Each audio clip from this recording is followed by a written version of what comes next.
were me, I would have bonded Vermithor. Well, I probably would have bonded Silverwing. I would not have made it with Vermithor. I would have bonded Silverwing. I would have got on that dragon. I would have flown to some random city in Essos and been like, I'm the queen here now. What are you going to do about me and my dragon? You know, like, I'm not fighting for Rhaenyra. Fuck that. Why would I give up me and my dragon?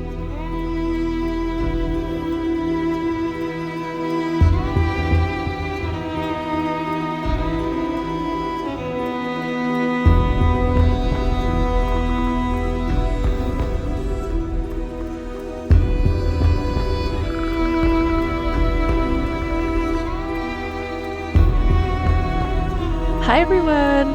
Welcome back to the Booked and Fantasy Podcast. We, Alicent and Lorraine, are two best friends who love to explore the world of fantasy through books, shows, and movies, but with a heavy emphasis on books. Today, we are covering House of the Dragon Season 2, Episode 7. Team Black is on, and maybe Rhaenyra is getting slightly unhinged. Just a little. Just a little. Yeah, but...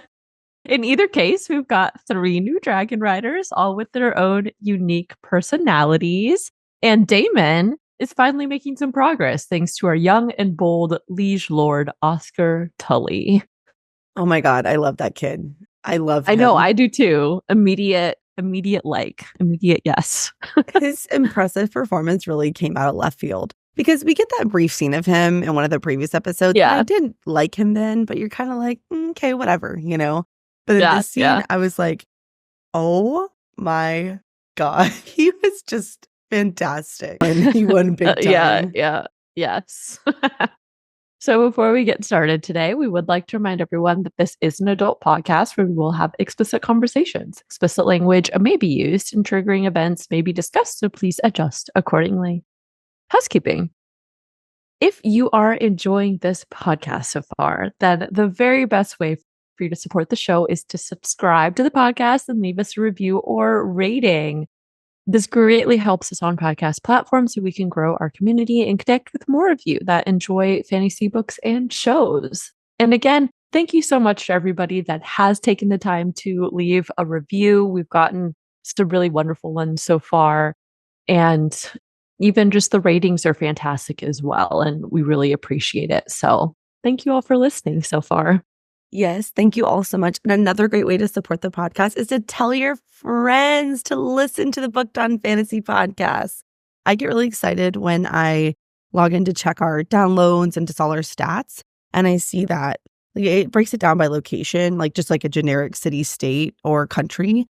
And so when I see a small town, but there's 2 downloads in the small town, I'm like, someone told their friend, because I imagine probably the same person in, Rhode Island is not listening to the same episode multiple times. So I'm like, I get really excited when someone, when there's multiple listens from I'm like the same city or town. Yeah. It makes me feel good, especially if it's a small town. Because if it's like New York, I'm like, well, there's several million people. The odds of 2 people finding us independently is not out of the realm of possibilities. But so please tell your friends. Yes, absolutely. And then, of course, we are continuing our new Reader Throne of Glass deep dives. House of the Dragon is soon coming to an end. We only have 1 episode left in the season. So, of course, now is the perfect time to start getting back into your reading or continuing your reading. And we are covering a really great series. So if you like Throne of Glass, or maybe you've read Sarah J. Maas's other books, but you haven't started Throne of Glass yet, and you'd like to, then feel free to start. And we've got several episodes already for you in that series. So many, many, many episodes. I know they add up quick, even though we've only covered 2.5 books, I know, they really do. But anyways, that is all for housekeeping. So this is what you can expect from today's House of the Dragon episode. First, we will start with the State of the Realm, where we recap key events. Next, we will hold a meeting with the small council to analyze key events and conversations. After that, we will continue with our trial in the Fantasy Court of Law to decide which team has enough evidence to support their claim to the Iron Throne. And last but not least, we will also share our favorite moments from the episode. And without further ado, Addison, please update us with the State of the Realm for our episode summary. Of course. I'm preparing. This is my Olympic sport. Lauren and I were talking before we started recording about the Olympics and what sports we're watching. And specifically, we're talking about gymnastics and just like, how they prepare for each pass and everything. So this is my Olympics. Yeah. Yes. All right. We open this episode with a good old-fashioned country western shootout, but instead of pistols, the weapons are dragons. Rhaenyra confronts Adam of Hull on the beaches of Driftmark and demands that he declares his intentions. To Rhaenyra's surprise, Adam immediately kneels and pledges fealty to her. In King's Landing, the maester is heading to the cut Alicent received on her arm during her and Helena's great escape from the riot of smallfolk outside the Sept. It's clear that Alicent is in the early stages of an existential crisis. Someone get her some black eyeliner ASAP and cue the emo music. Clearly needing some perspective, Alicent informs Sir Rickard she wants to leave the city and head to the Kingswood immediately. At the same time, Lord Jasper, who once again I had to look up his name, and Larys have a brief conversation about the rumor of Seasmoke's new writer, but both agree that the rumor seems too far-fetched to be true, and it is best not to tell Aemond. Boy, are they in for a surprise. Back in Dragonstone, news of Seasmoke's new writer is not well received, which can I just say is really surprising coming from them. The team who has been getting their ass kicked all season should not be complaining about adding another dragon to their ranks, regardless of their lowborn status.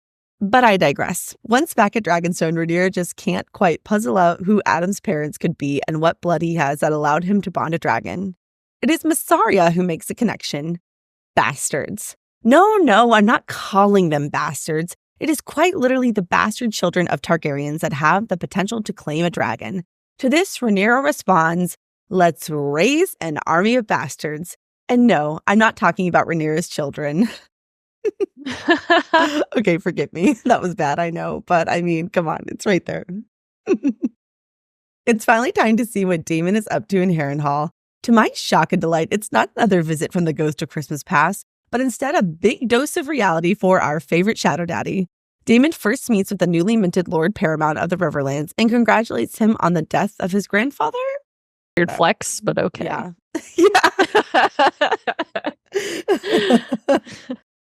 Okay, Daemon. Anyways, Daemon asks Oscar Tully if he will bend the knee to him. Rhaenyra. The young Lord Tully says he will honor the oath of his grandsire. Hooray! We finally have an army. Record scratch. Oscar points out one minor detail that Daemon seems to have overlooked. All the River Lords hate him. Lord Tully calls all his banners to a meeting in the courtyard at Harrenhal. Unsurprisingly, they are still angry about the acts of atrocities committed on behalf of the crown and want justice to be dispensed. In the words of Sir Simon, oh dear. This meeting did not go as expected for our prince. I mean, king consort? I mean, king? Who fucking knows at this point?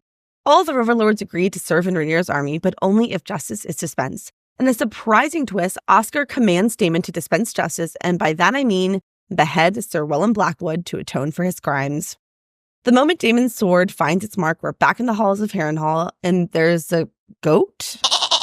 He comes across Viserys, but this version of Viserys is one straight out of a horror show. He offers Daemon the crown and asks if he still wants it. The apple doesn't fall far from the tree. We check in on poor Aegon, who looks a lot like his father at this point. In an attempt at physical therapy with Master Orwell, it is clear that Aegon is in an unbelievable amount of pain, and is even more so when he falls. But not to worry. Larys to the rescue? Huh? Somehow Larys has become a good guy? Well, sort of. He helps Aegon back to bed and tells him he must keep trying to regain his strength. Jace confronts Rhaenyra about her plan to raise an army of bastards and if she had even considered how that might affect Jace now and in the future. Rhaenyra responds by asking Jace what other choice does she have. If only Jace knew the importance of bastard children 172 years from now.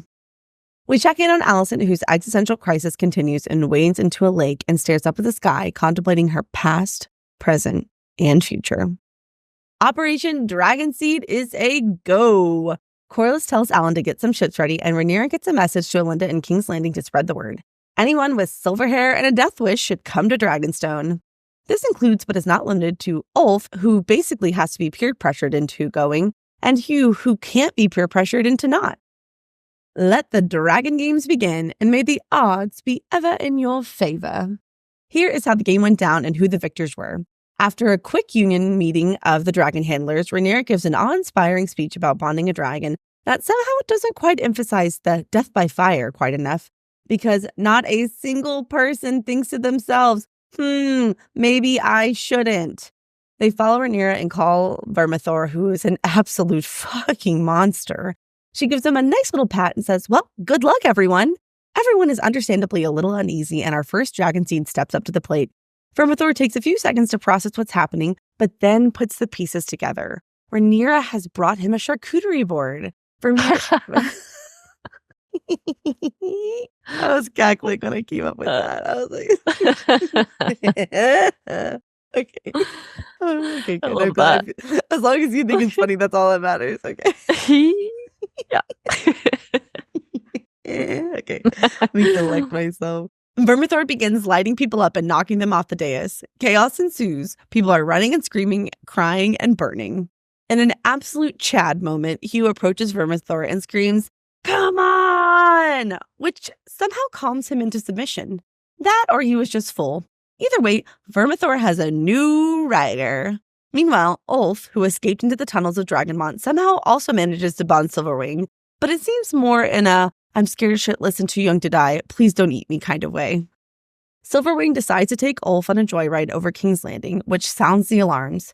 Aemon jumps on a horse and charges towards Vhagar. They begin the chase to Dragonstone, but turn back when they see the Queen of Dragons emerge with her new dragons. That final scene, it was so moving. There was something that was like lit up inside me. The music, just the way it's staged, and just the look on her face where she's like, come and get it. Like, yeah. Bro. I know it probably would have cost the showrunners an absolute fortune. I wish they could have put all the dragons out there. Well, I guess not Caraxes, but all the ones that were there, like Sea Smoke, Vermax, just have everybody and be like, Even Vhagar would have been like, maybe not. Well, I don't know. I feel like had Aemon not tried to do anything, she was just going to go straight for them anyway. And Aemon was like, wait, hold up. He's like, this no, is too many. Turn around. And you could tell Vhagar was like, fine. I like that the dragons like kind of have their little personalities, you know? Like they're not just all the same. Well, Sea Smoke got a lot of personality. Silverwing's just like a gentle mother, and then Vermithor is just like Vermithor's personality is hungry. That's his personality. Hungry and old. Intimidating. Exactly. All right. Well, thank you for the update. Obviously, we have a lot of things to talk about. So on to the small council. All right. So of course, to start our smart council, to start our small council. Coming out strong. Okay. Coming out strong. Get it? Whoops. I forgot about him. Anyway. Okay. So overall, as just like a quick thought for this episode, I actually liked it. I feel like we finally see a lot of the threads of this season come together. And I also loved that there was no Kristen Cole in this episode at all. And there was so much dragon action. I was in heaven. So many dragons. I will say, though, because, I obviously read a lot about the show, that was like a huge thing in Game of Thrones, too, is that it costs an absolute fortune to do all the special effects for the dragons. And all I could think of was like, how much did this episode cost to make? Because there's so many different dragons. There's multiple dragons in multiple scenes, not to mention like the just extended period of time that we get, especially with Thor. So I just thought that was really, really cool and also interesting to think about. So what did you think about the episode overall? I loved it. Coming off of last episode too, where we're kind of like, it's a little boring. And then we get to this one. And I was just like, yes, we're back. All these dragons flying around and just the action of everything was really fun to watch. So I can see why this episode was so highly rated amongst season 2 ones so far. I totally agree. Also, as much as I complained about it last week, I thought it was weird that they didn't acknowledge Masara and Rhaenyra's relationship development at all. It was like they kissed and then nothing. I mean, again, I'm not really pro that storyline, at least the way it was presented in the show. So I'm not, I guess, sad that they didn't. But I'm like, okay, wait, you made them kiss and now they're just going to act like nothing happened? Like, yeah.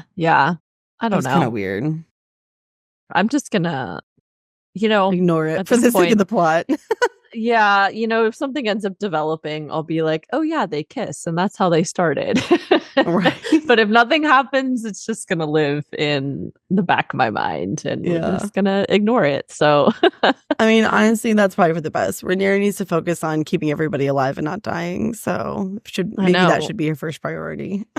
And not letting the situation with the dragons and how she's probably a little bit like, oh, maybe I am the chosen one. The gods do favor me. Like, not letting it get too far into her head and go full Targaryen crazy, because that would not be great. Looks like that's where she's starting to head. We'll see.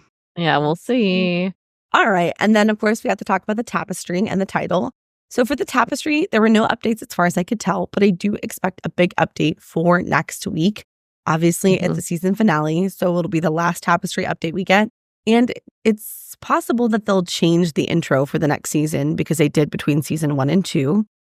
And of course, most importantly, hello, Dragonseeds. I mean, I just don't see how they could not add that to the tapestry. That is totally game-changing.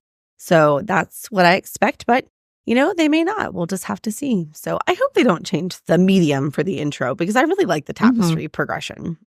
I think much so more too. It's visually really appealing cool. than season 1. Yeah. It's really cool to watch. Yeah.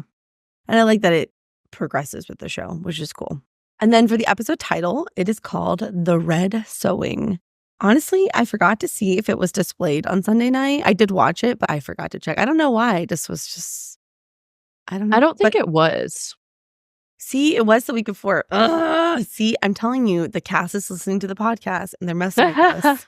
They're messing with us, I'm telling you.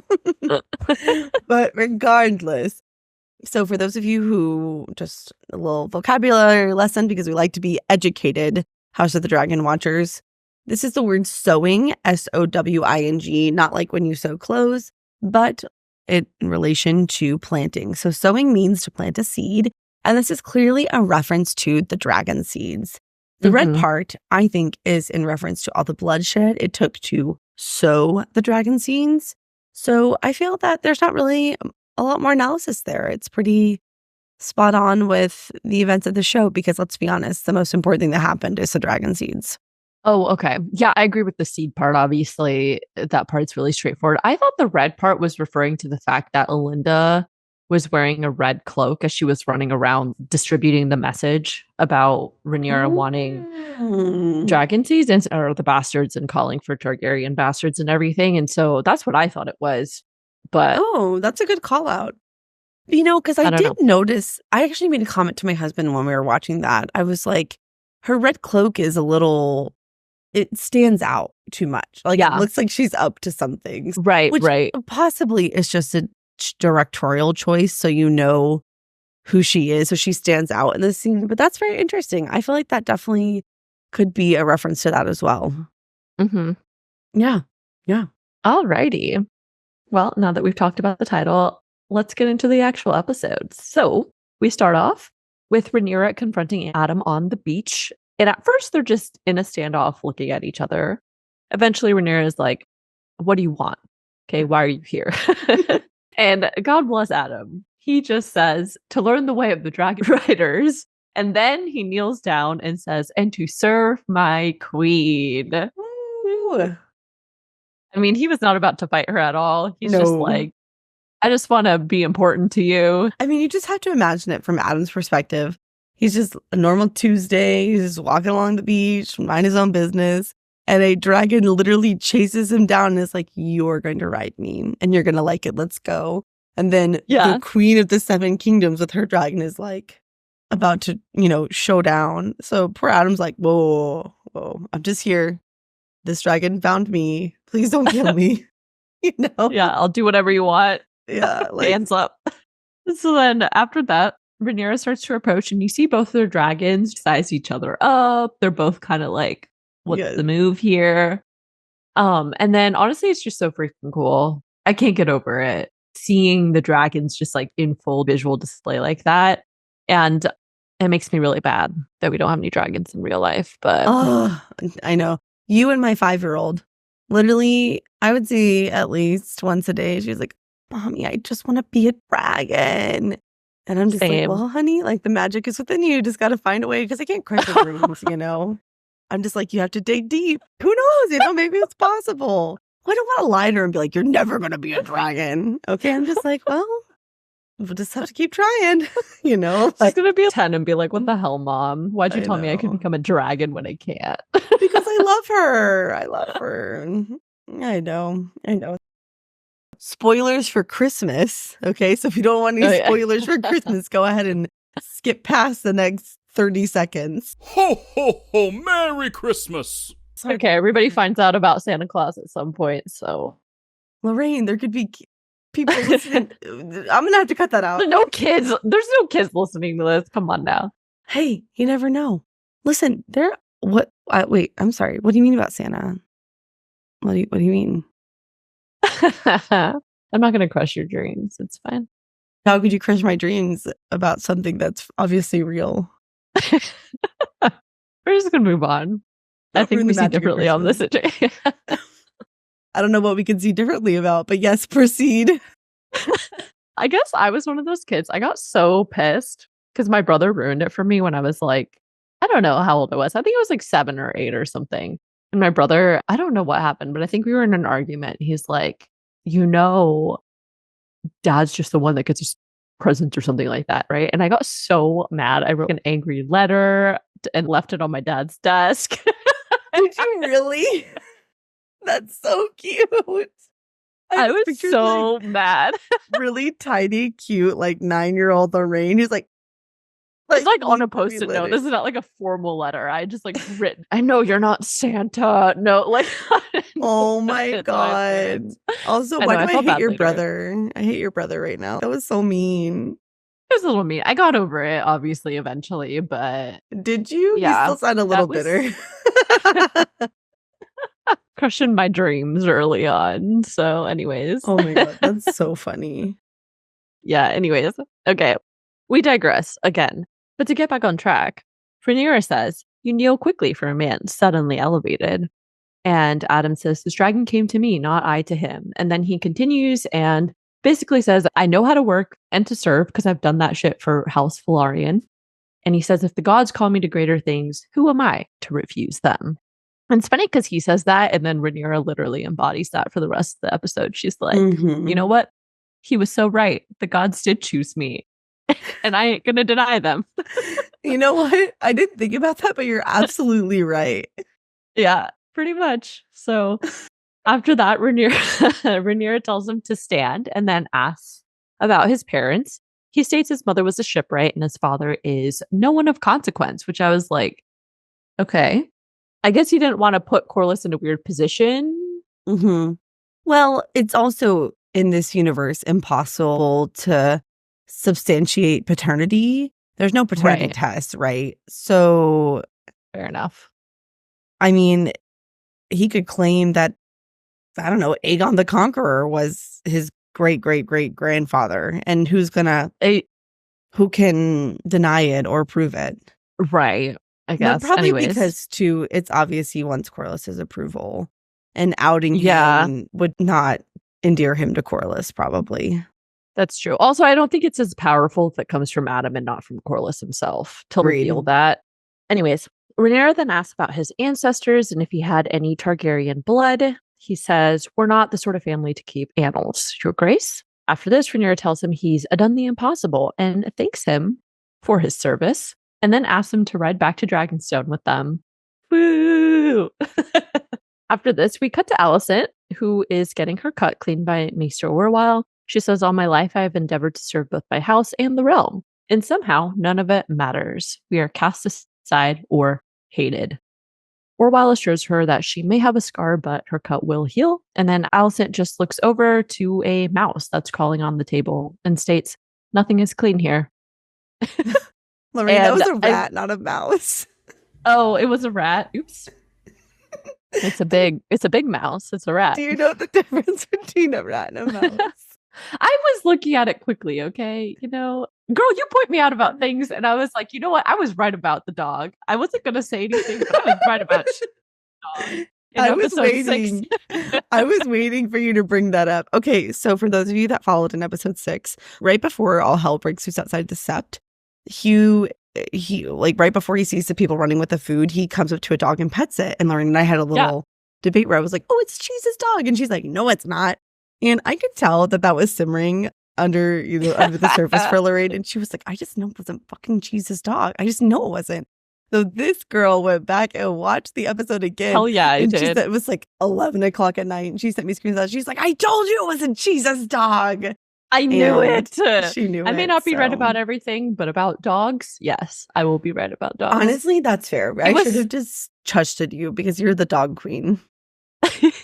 He was That's not an insulting. Australian Shepherd, but he looked like he was a mixture of some kind of terrier with Yeah.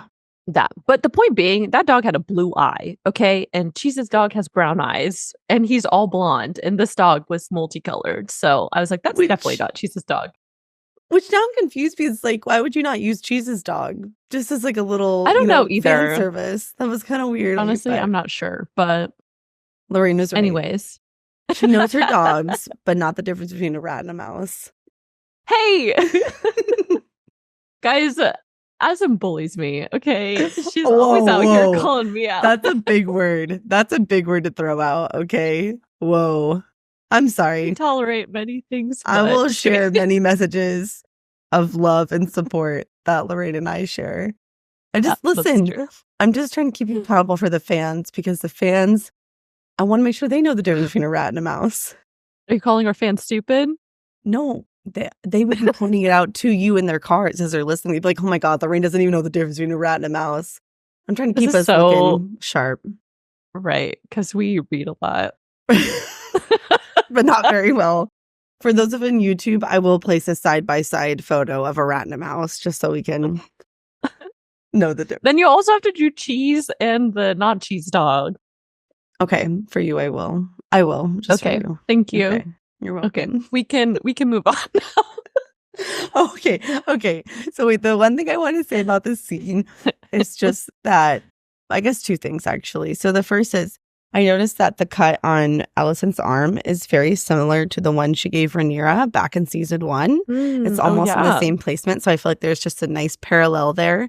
And then the second thing that I wanted to say is, I just feel that her dialogue in the scene is really, really well done. Obviously, it's like a very short scene, but it really, in very few words, puts into perspective this absolute existential weight that she's feeling, right? She's like, I have served my whole life and none of it matters. And people hate me for it. And especially when she says nothing is clean here, on face value, you're like, oh, there's a rat on the table where we eat. Gross. But I think the show has not done the best job of playing up Alicent's religious aspect of her character.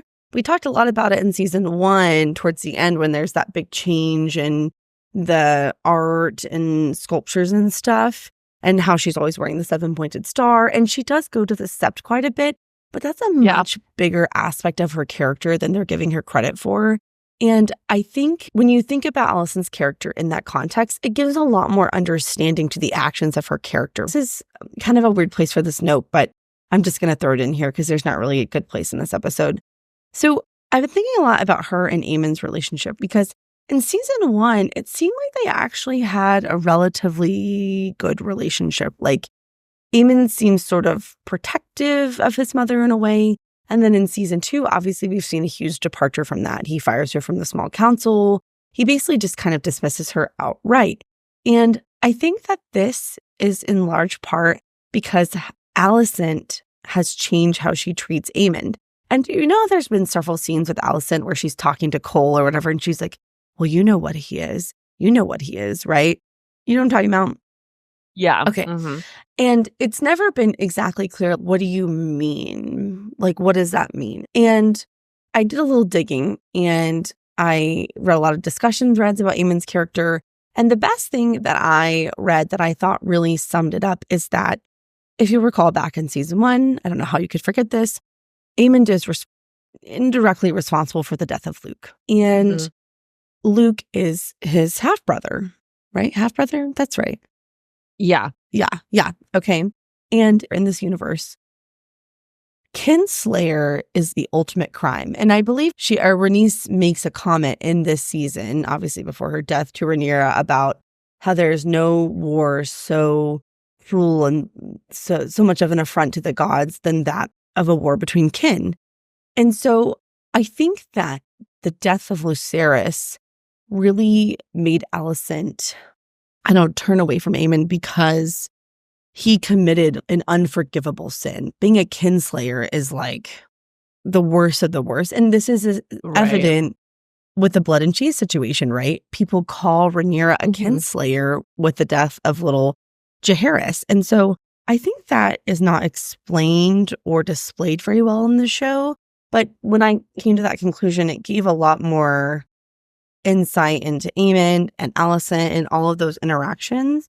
And it's this idea that being a kinslayer is a grievous affront to the gods. It's almost unforgivable.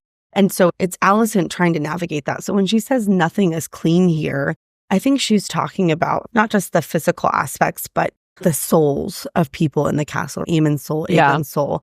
Aegon he's a rapist, and he let children in the fighting pits, and Aemon is a kinslayer, and it just spirals out of control. And I think it brings into context why she likes Helaena so much, because Helaena is innocent. She's pure. She's literally won't even harm a cricket. And so I think that gives a lot more context for Alicent's relationship with her children and her character as well.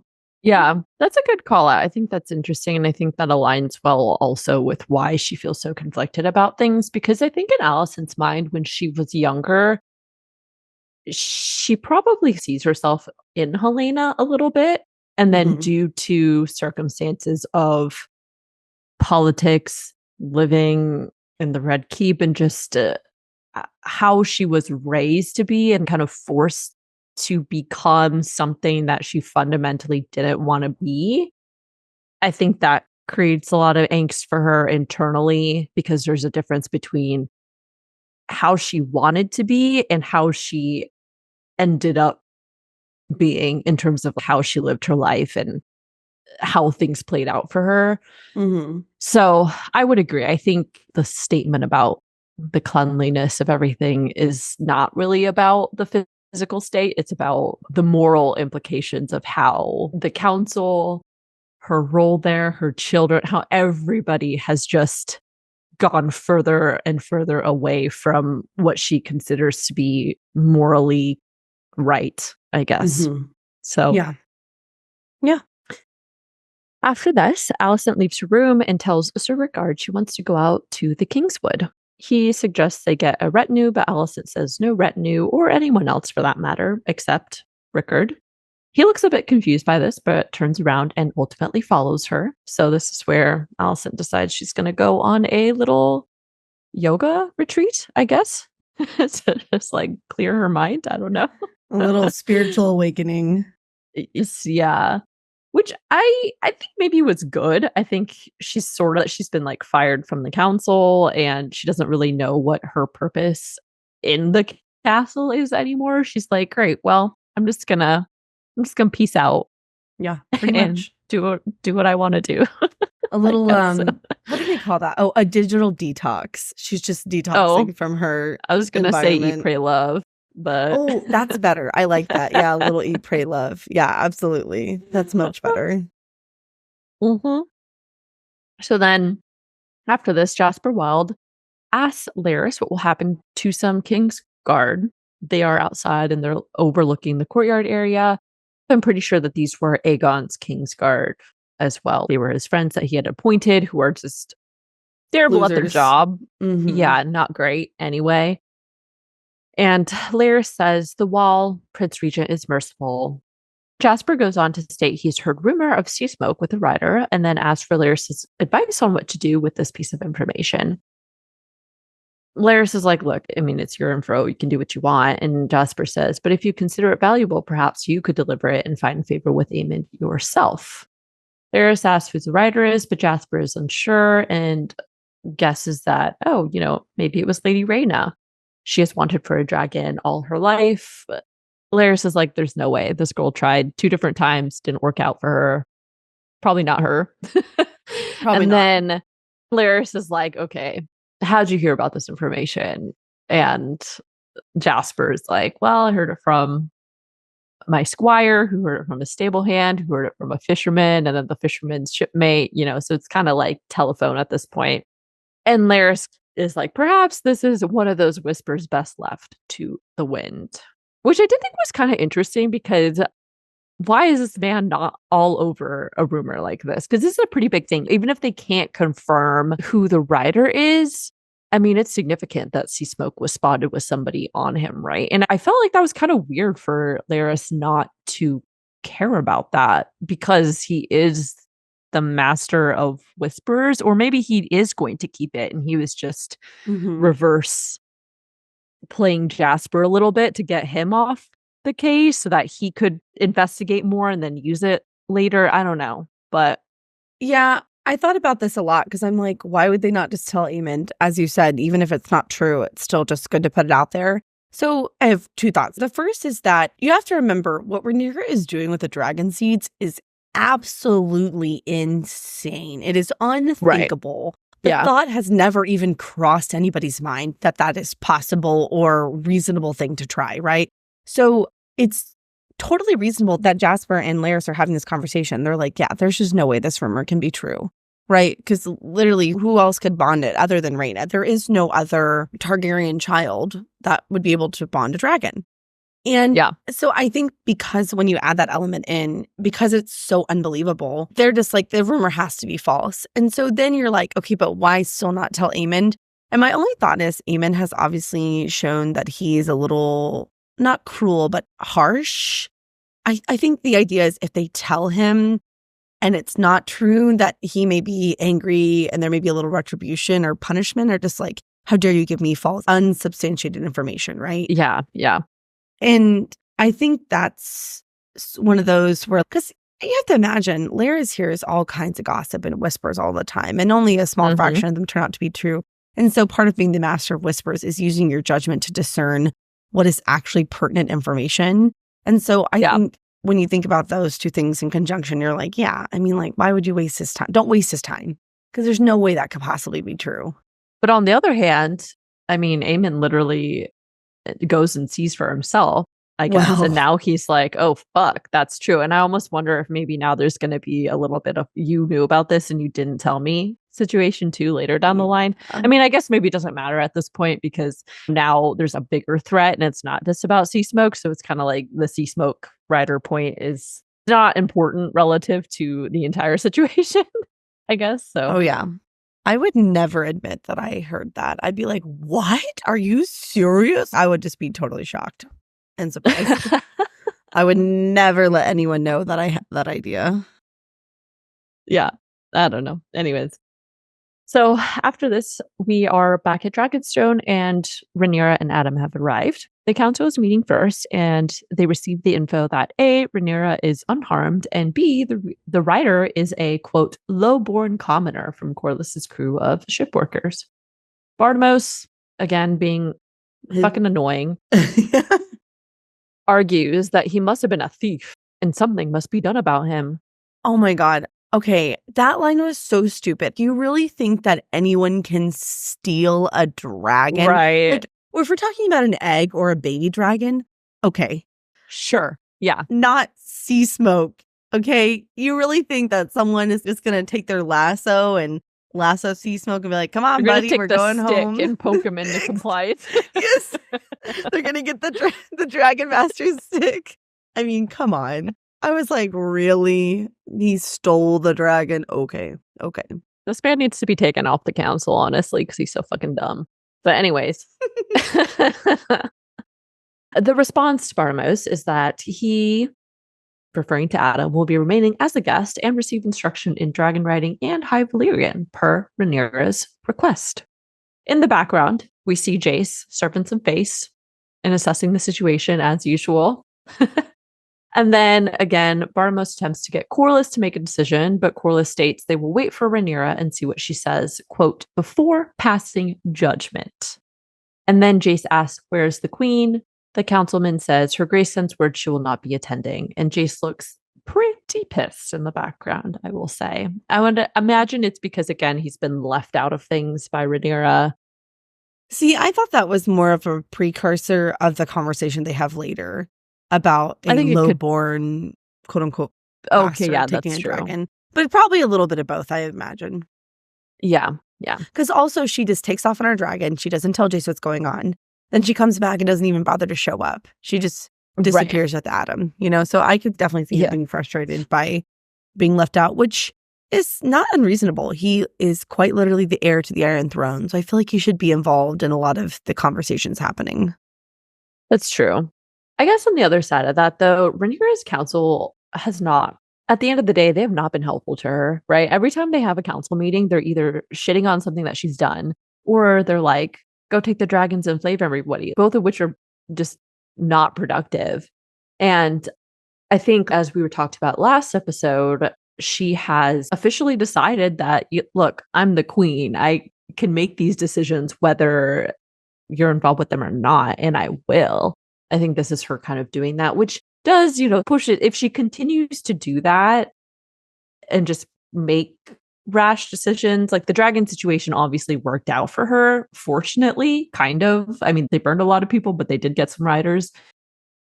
But had it not worked out for her, I don't think the way that she could play it in the future would not have turned out very well. I think she would lose a lot of, not bargaining power, I don't know what the right term is, but just she would lose a lot of authority, I think, amongst her council, who already kind of struggles to view her with the authority that I think she deserves anyways. Yeah, that's true.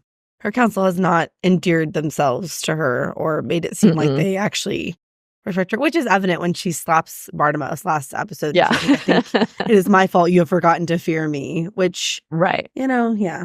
But anyways, after this, Rhaenyra, having started her council, meets with Mysaria instead. Mysaria views it as lucky that Adam chose to serve her and not himself, which is true. Rhaenyra seems to be fretting, stating, lucky Sea Smoke chose him. He surely has Targaryen blood in him somewhere. The dragon must sense it. We will find riders for Vermithor and Silverwing. Mysaria is like, all right, you trust this man? And Rhaenyra says, what choice do I have? He has a dragon. Without him, I only have Syrax, who may give Aemond a second thought. The question is where to look. And she's pacing around. And again, she's trying to refer back to these records because she's like, Darkwind's blood must have been too thin. Mysaria laughs, which I did think was kind of funny, and states, you are better served looking under the sheets and in the wood piles. And then states she's seen plenty of Targaryen princelings come through the pleasure house when she previously worked there, and assures her that there are plenty, emphasis on the plenty, of Targaryen bastards in existence. She says, perhaps some here on Dragonstone, the misbegotten offspring of your house. Rhaenyra then says, you speak of the lowborn, and Mysaria responds, they are as like to serve you as highborn lords or ladies, perhaps more. Rhaenyra's like, but in the highborn houses, there's an ancient fealty. There is honor, meaning, I think amongst the highborn, quote unquote, they have been taught that they are to respect their oaths and stuff from very early on. So it's ingrained in you that your honor and your loyalty to your oaths is paramount. And so she's like, can we really expect that of people who are not raised that way? And Mysaria is like, yes. Just like your half-brothers who stole your throne and started a war against you. Touché. Yeah. When she's like that, you're highborn half-brothers. And I'm like, yeah, that's a good argument. Yep. You ain't wrong, Mysaria. Yeah. So then Mysaria walks around to her and says, the order of things have changed, Your Grace. Why not embrace it? And then Rhaenyra agrees and says, let us raise an army of bastards.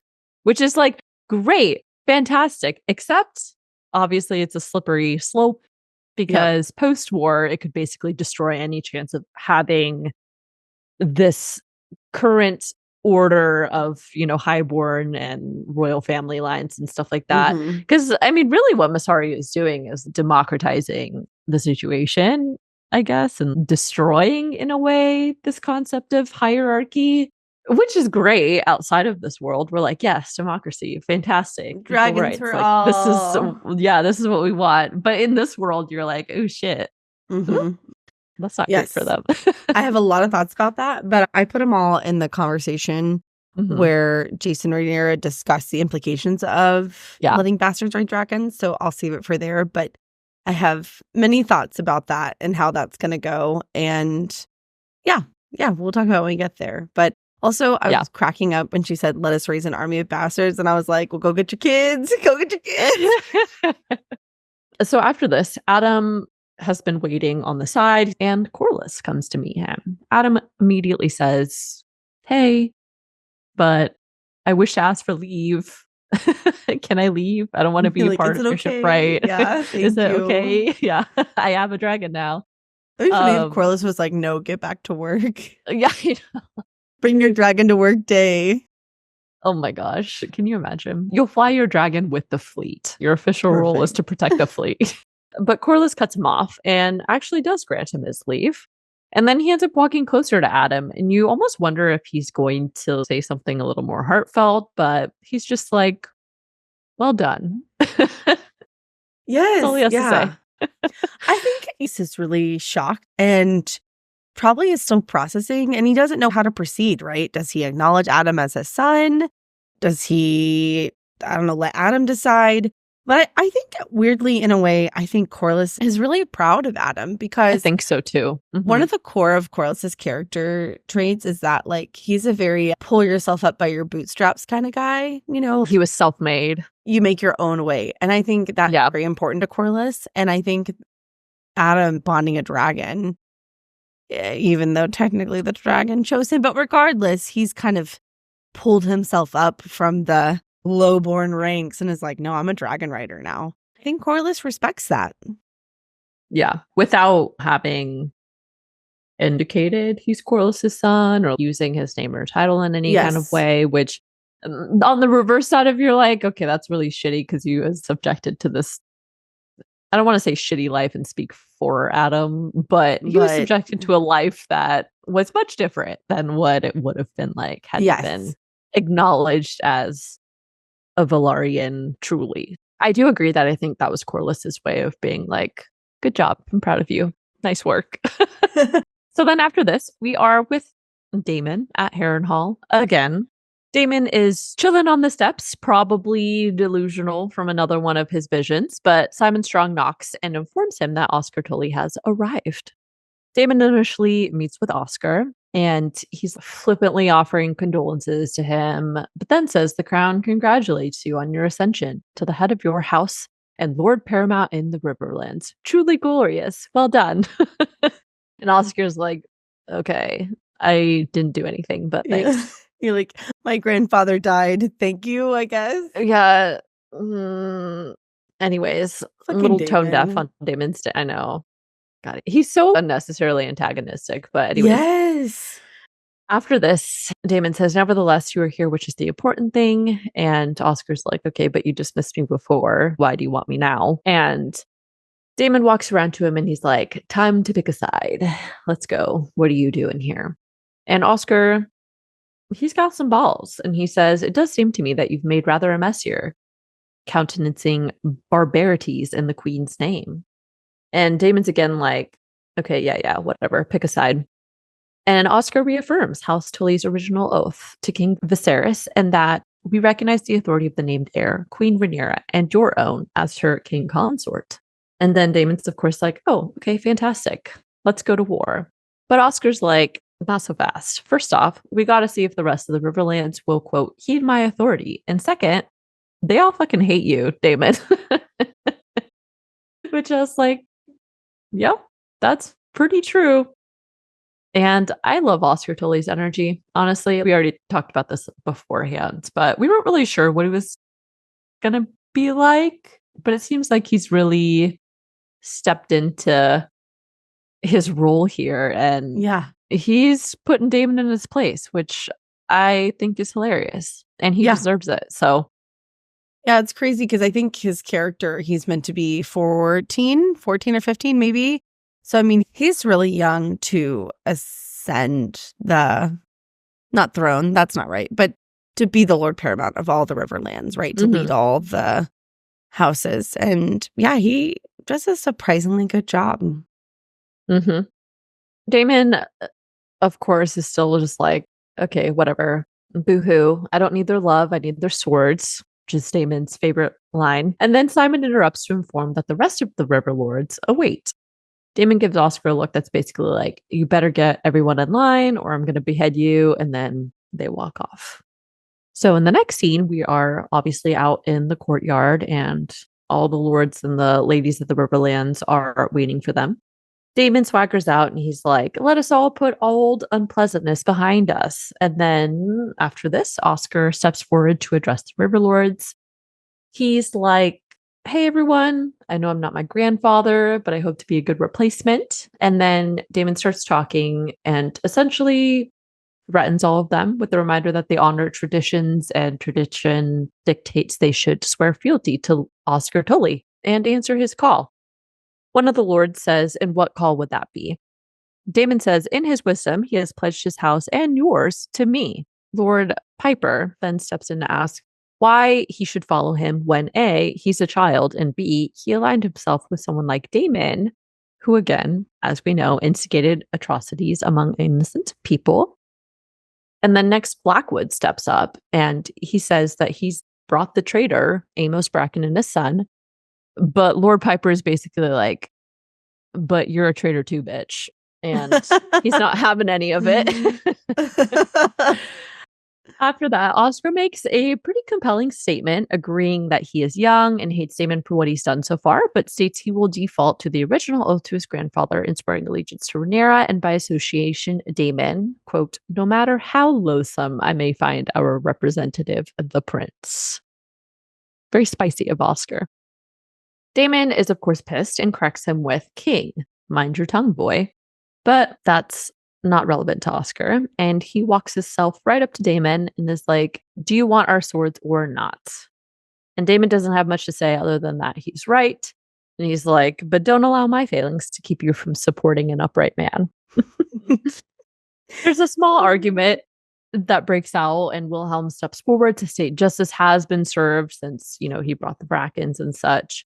Oscar surprisingly accepts his fealty, but then he plays a little reverse there. And he's like, okay, but we still need justice for what you did. And he's like, you did it because you wanted to, which was fair. True. Yeah. Yeah, he did go out and just... The Brackens and the Blackwoods hate each other. Yep. Mm-hmm. And then Wilhelm, of course, is like, hey, Daemon, little support here. But Oscar steps in again and puts Daemon on the spot, and he ends up demanding that Daemon be the one to serve justice if he wishes to, quote, show contrition for his acts. Now, right as this happens, I thought it was interesting that you hear like an echoey screeching kind of come into the background. And it's clear that this will become another act that Daemon will need to rectify at some point, I think. And this is exactly why after this scene and the next scene, I think Daemon has another vision. I think it ties in well together. So Simon just says, oh dear. He's just like... That's my favorite part. All of the looks that Simon gives in this scene, he is such a vibe. He does a lot of side-eye at Daemon and he's like looking around and he's like, oh man. Because I feel like Simon starts to see how it's going to go down before Daemon does. And just the oh dear. Like, yeah. But he's like, it so much. He's like, I'm just gonna see how this plays out. Yeah. Anyways. So then Daemon pretty quickly, like he doesn't argue against it or anything, but he walks right over to Wilhelm and cuts off his head. So I did have a question for you. Why do you think he ultimately obliged? I have some thoughts about this. I think it's probably fairly obvious, but I was curious about your thoughts on this scene. Yeah. So I feel that he's backed himself into a corner. He doesn't really have a choice. I think that this is the first time that Daemon's swagger and arrogance backfired on him. Like him just rolling in and being like, this is how it's going to go down, normally works for him, right? He usually achieves his end and people fall in line with it, right? And the river folk are a different kind of animal. They don't, they, let me think. They're not easily intimidated, I think. So Yes. I think that's Daemon's main way Yes. is just intimidating Exactly. people into compliance. Yes, that's perfect. And I think that's evident when he is talking to Amos Bracken and he's like, bend the knee or burn. And he's like, we choose death by fire, and turns around. And Daemon's stunned by this. He's never been in a situation where people just don't automatically give in to him and or concede because of his intimidating nature. And so he's really floundering here because this is just so out of his element. And I think he just realizes that he does not have a choice. If he wants a shot in hell of winning the war, he has to do this. Yeah, that's exactly my thought. I figured if he says no, there's no getting the Riverlords after that. So he had to do it. He had to do it. I also want to point out about that, I don't think that Daemon wanted to do that, right? I think that it's very clear by the look on his face that although he is not honorable, he does have some lines that he won't cross. And I think he does feel very guilty about this because Sir Willem did bend the knee and pledge fealty to him. Not to mention he did it on Daemon's orders, right? And so I do think that there is this element of Daemon feeling really guilty about that. But of course he's like, it's okay, I'm still going to do it. You know, he's not going to not do it. Right. But yeah, the other thing I wanted to point out about the scene, which I thought was just kind of a fun Easter egg, is that if you look at the weirwood tree, they actually carved George R.R. Martin's face into it. It's very subtle, so you have to go back and look for it. But yeah, that's a fun little tidbit about that scene. And also, I had no idea. Yeah, I know. It was really cool. And then also, I just want to say, so I looked at the actor who plays Oscar Tully. His name is Archie Barnes, and he is so good. I know I said that earlier, but seriously, he is just absolutely, absolutely fantastic. I know. You have to imagine that outside of this context, I mean, Matt Smith is so well known as an actor, you know, and then for him being so young to I don't know, he did a phenomenal job, I think, in his acting there. I feel like he really captured the balance of being a young person, but being authoritative. I don't know how to describe it, but he doesn't act older than his age, but he does command respect. And it's just, I feel like that's really hard to come across and play. And so I thought that was he did a really good job of that. I think so too. So after the meeting with the Riverlords, Daemon ends up walking back to his room, and I felt like the scene was very intentionally placed. It happened right after Daemon had to serve his justice, and the whole circumstances under which he came to Harrenhal and everything that he's done there. He's definitely done some things that are not great, pretty awful for that matter. So yeah. And I think that he gets this vision because of that. First off, there's a goat. I don't know what that's meant to symbolize or what that represents, but it's there. And this time he walks into his room and he sees Viserys sitting on his bed in his old age. Daemon walks around to sit next to him, and Daemon says, "What is this?" Viserys responds, "I never wanted it. I was right not to. All that pain it caused, it crushes whoever wears it. You always wanted it, Daemon. Do you want it still?" I just felt like this was a really powerful scene because we just came from a scene where Daemon was doling out justice to someone who really wasn't entirely to blame. Wilhelm was yet another casualty in Daemon's quest for power. And of course, his visions are, I think, here to remind him of that. And I think it's becoming clearer to Daemon now that with power comes responsibility. And more often than not, you will bear the responsibilities of everything that happens when you are in power. And that includes everything that's good, the bad, and then also things that are just ugly and horrific as well.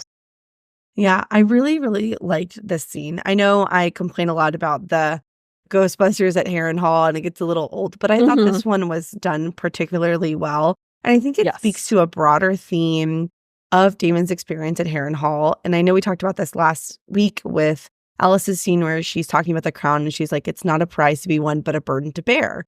Right. And I think, okay, who knows whether Alice is actually, you know, bewitching Daemon and trying to get him to go on this self-exploration journey and figure out what he needs to do. I kind of feel like, yes, Alice is not poisoning, but she's got something to do with the voodoo going on, right? But yes, I think the point of Daemon's journey at Harrenhal is finally coming into focus. And that is for Daemon to understand that the crown is not a prize. It causes pain. It quite literally crushes whoever wears it. And is it something that Daemon really still wants? Because a lot of Daemon scenes have been, well, I'm the king consort, you know? And I think it's this internal struggle Daemon has is, do I want to take this army and kind of overthrow Rhaenyra? I think that's a subtle undertone of his thoughts. And it's him combating what he wants, what he needs, what he thinks versus what is right or, right for him. And I love that this version of Viserys is the one who is completely rotted. Daemon had only seen Viserys like that one time, and it was at that final dinner in season 1. And I think he kind of blocked that out, kind of forget. And to really see what the crown, quote unquote, has done to Viserys, it has literally rotted away his physical body. And I think this is really poignant for Daemon when he hands it to him. He's like, look at me. Do you still want it? And I think it really gives Daemon pause. And I think that may be kind of the final push he needs for him to be like, this isn't about me and the crown and me wanting it. It's about Rhaenyra and what I need to do to help Rhaenyra. And so I'm hoping this is like the turning point for him where Daemon is like, okay, I got it. I figured it out. I did my therapy at Harrenhal and I'm good to go. I hope so. Oh my gosh, I know. But I think that scene is really, really well done. And also, who doesn't love Paddy Constantine? I'm just so delighted to see him. So I know. That was really I'm good glad scene. they brought him back. Yeah, me too. I agree. I also think that it's interesting because in a way, we're seeing a live reenactment of what happened with Daemon and Viserys in the form of Aemond and Aegon, I think. Because there's a lot of parallels between their relationships and the paths that they're taking. Because Aegon and Viserys were both viewed. Aegon still is viewed as weak for different reasons, of course.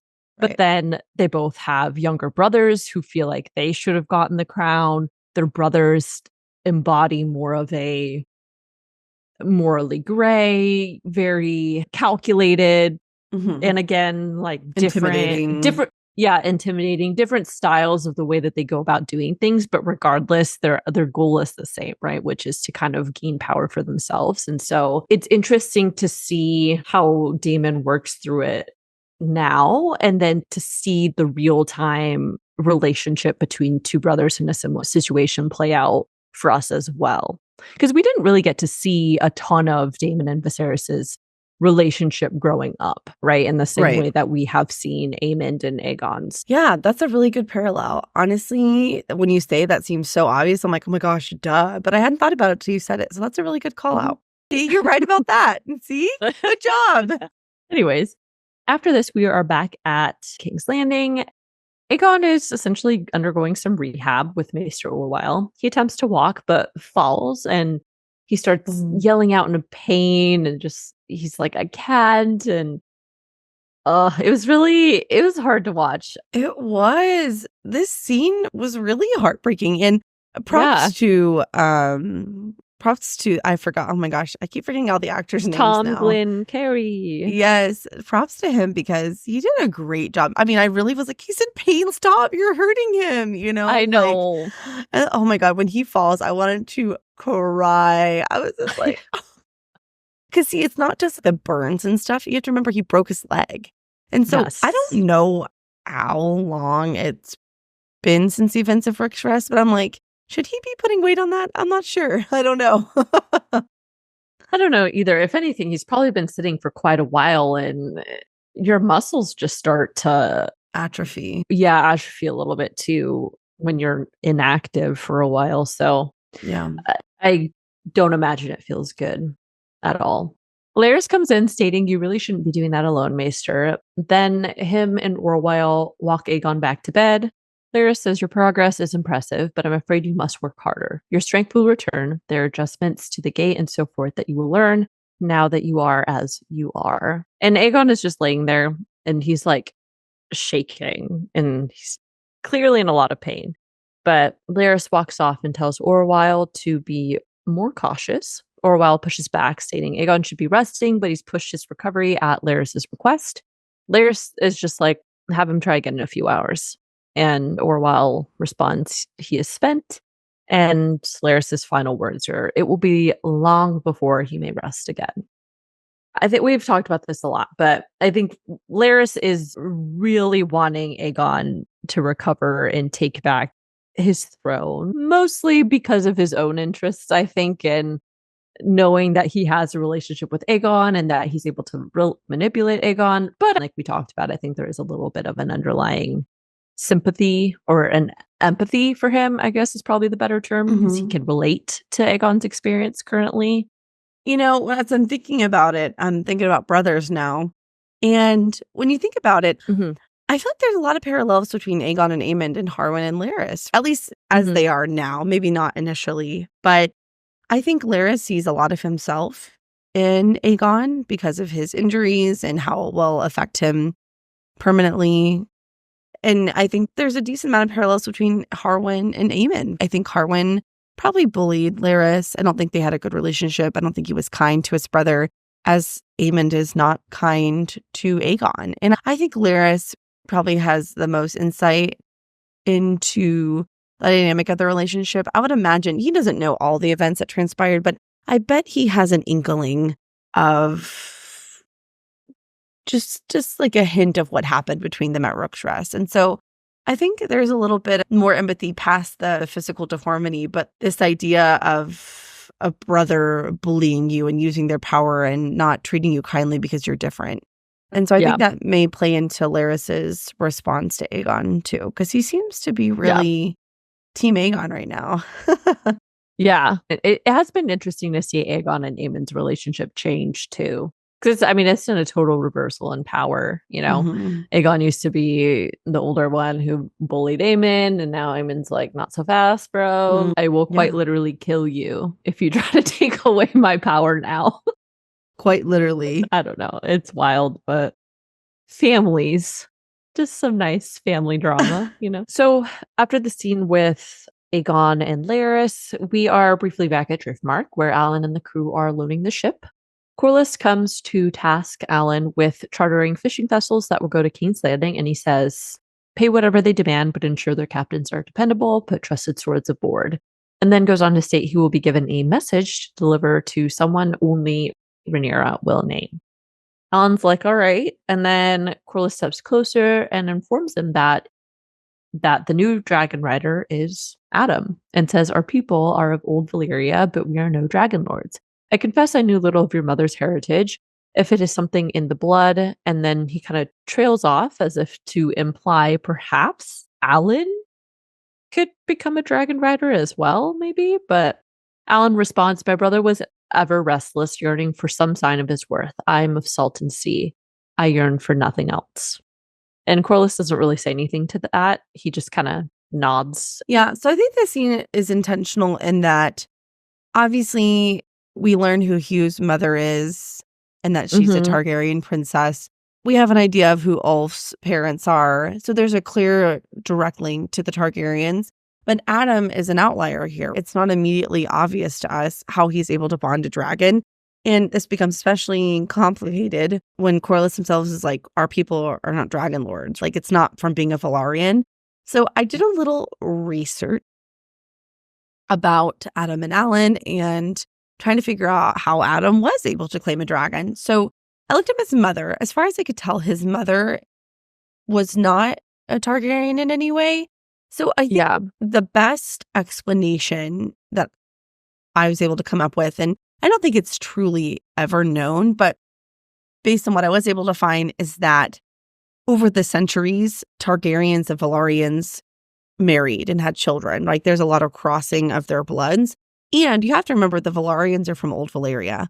And in Old Valyria, basically everybody had dragons. Like, it was not a big deal to have a dragon. It was just common, everyday life. And so I do think there is some element of perhaps because the Velaryons descend from Old Valyria, maybe they do have the ability to claim a dragon, not in the way Targaryens do, but they do have some claim. Not to mention, it's very likely that Corlys has some Targaryen blood, and he was able to pass it on to Adam. And I watched a little interview with Ryan Condal too.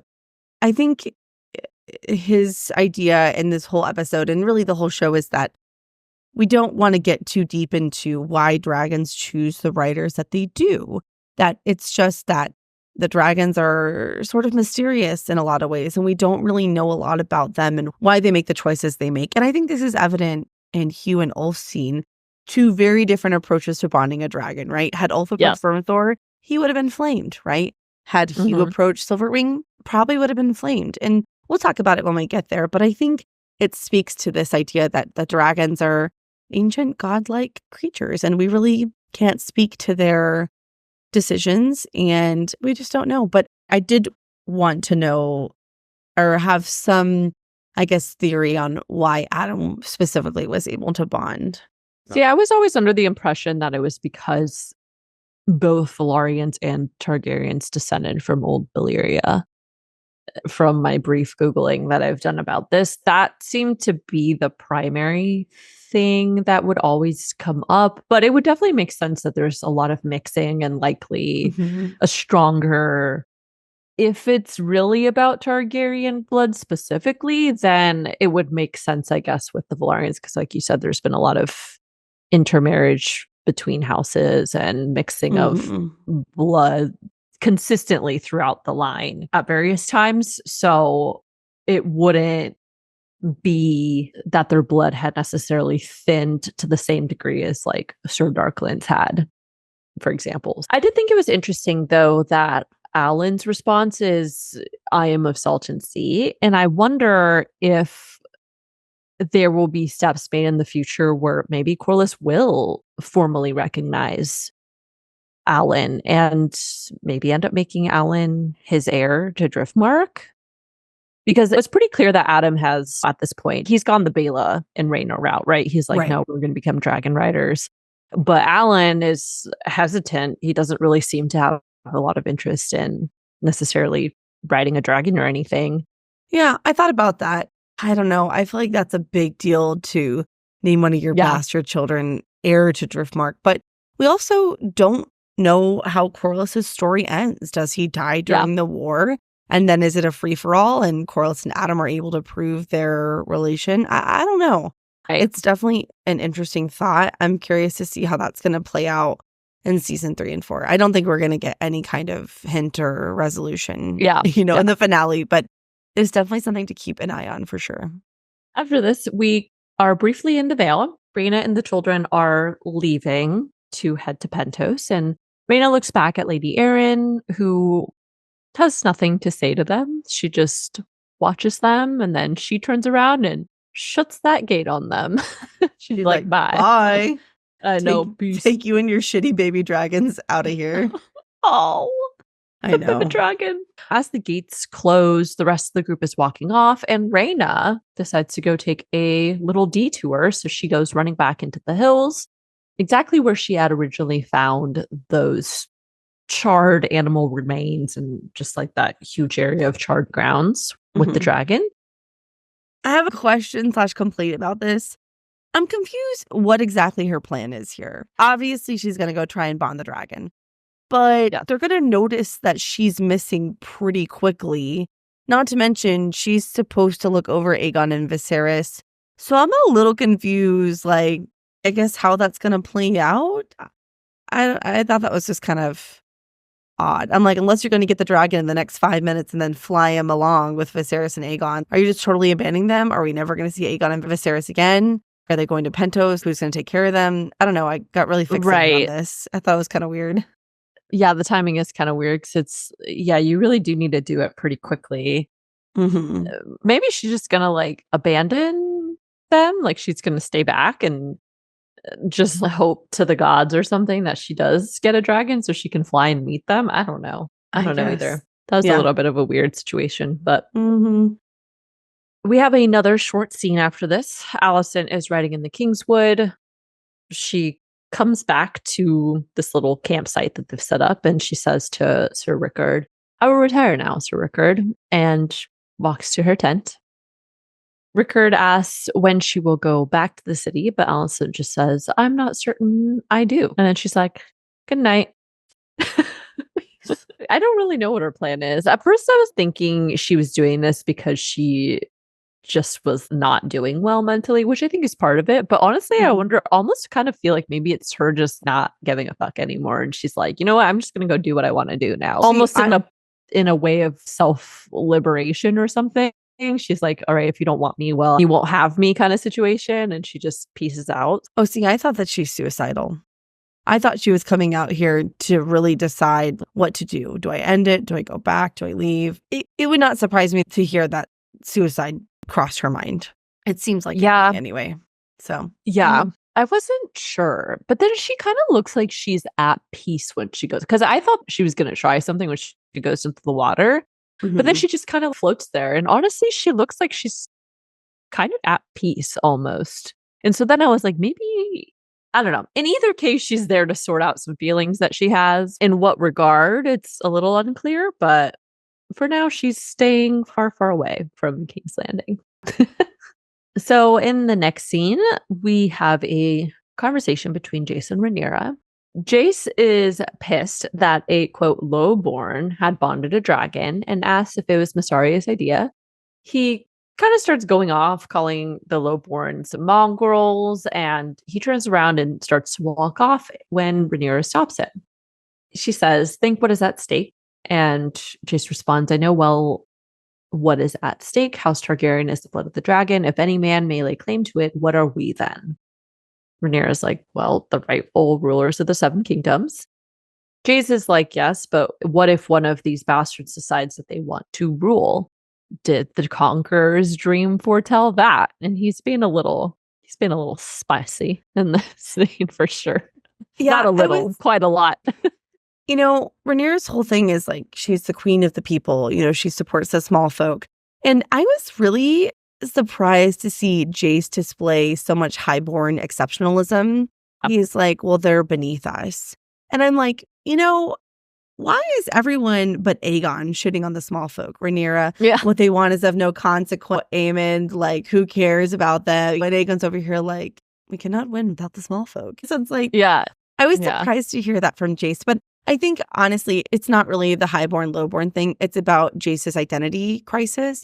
And how he feels about his place in the world. Because I think it's very telling when he's like, House Targaryen is blood of the dragon. If anyone may lay claim to it, what are we then? And I'll just like to point out, this is exactly what I freaking said when this idea was first presented. I'm like, if you open the door to this, it creates this free-for-all where everyone's like, oh, because dragons are the power. I'm like, oh, we can all get a dragon. I mean, if that were me, I would have bonded Vermithor. Well, I probably would have bonded Silverwing. I would not have made it with Vermithor. I would have bonded Silverwing. I would have got on that dragon. I would have flown to some random city in Essos and been like, I'm the queen here now. What are you going to do about me and my dragon? You know, like, I'm not fighting for Rhaenyra. Fuck that. Why would I give up me and my dragon? But I digress. But I mean, Jace is right. Like, what is to stop Hugh or Ulf or Adam after the war is over to be like, well, I'm a dragon. I'm chosen. You know, like, why not? And so I feel like his concern is not unwarranted. And to his point, it won't happen while Rhaenyra's alive. It'll be his problem when she dies. And so he's like, you're setting me up for failure or potential disaster. I think that it's interesting that he brings that up too. So the rest of the conversation is like, Rhaenyra is like, what else would you have me do? Prosecute a war, which we will lose, in which thousands will die. Should we go fly against Vhagar ourselves when we clearly, our dragons are not going to survive an attack like that anyways? And then at this point, Jace brings up his own parentage, and he's like, I may argue my legitimacy to succeed you because I have a dragon. And now you will say, you will strip that from me too. And then he begged her not to pursue this plan. And Rhaenyra's like, it's up to the gods, which is a terrible response.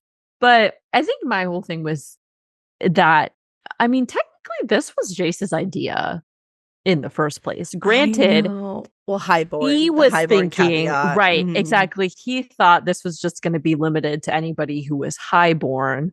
But now that they're bringing in bastards that they refer to as lowborns, it really worries him because, again, he himself is a bastard. And really should be lowborn were it not for Rhaenyra gaslighting everyone to upholding his legitimacy. Yeah. And even Jace has had to play into that too, because he can't out himself either, right? And so it's just very convoluted. And like we said, his highborn status is the only thing that he has to keep himself in power, essentially. Yes. So, well, his highborn status and the fact that he is a dragon. I think ultimately Jace has known for a long time that he was a bastard. Yeah, and I think so too. I think this is really, really evident when he says, yet I may argue my legitimacy to succeed you because I have a dragon. And now you say you will strip that from me too. And so it's the idea that Jace's only shield from really being known as a bastard child with no entitlement or claim to anything is that he has a dragon, and having a dragon puts him in this higher esteem status and proves without a doubt that he is at bare minimum a Targaryen. And if you start giving bastards dragons, I mean, what does Jace have to defend himself against those claims? I mean, nothing. When I say no better, that sounds derogatory, but he's no better than Adam or Hugh or Ulf. There's no difference between any of them. Except that Rhaenyra birthed him, just the circumstance of his birth. And I think that's a reasonable concern on Jace's behalf, honestly. I really do. Yeah. So next we go to a sequence of a couple different scenes. So first we have Mysaria give a scroll to Adam, and she says to him, do whatever you must to see that it finds her. And then he arrives at King's Landing and he passes off to another man. That man goes to the city and passes off to Alinda, and Alinda reads the scroll and they're just distributing the message.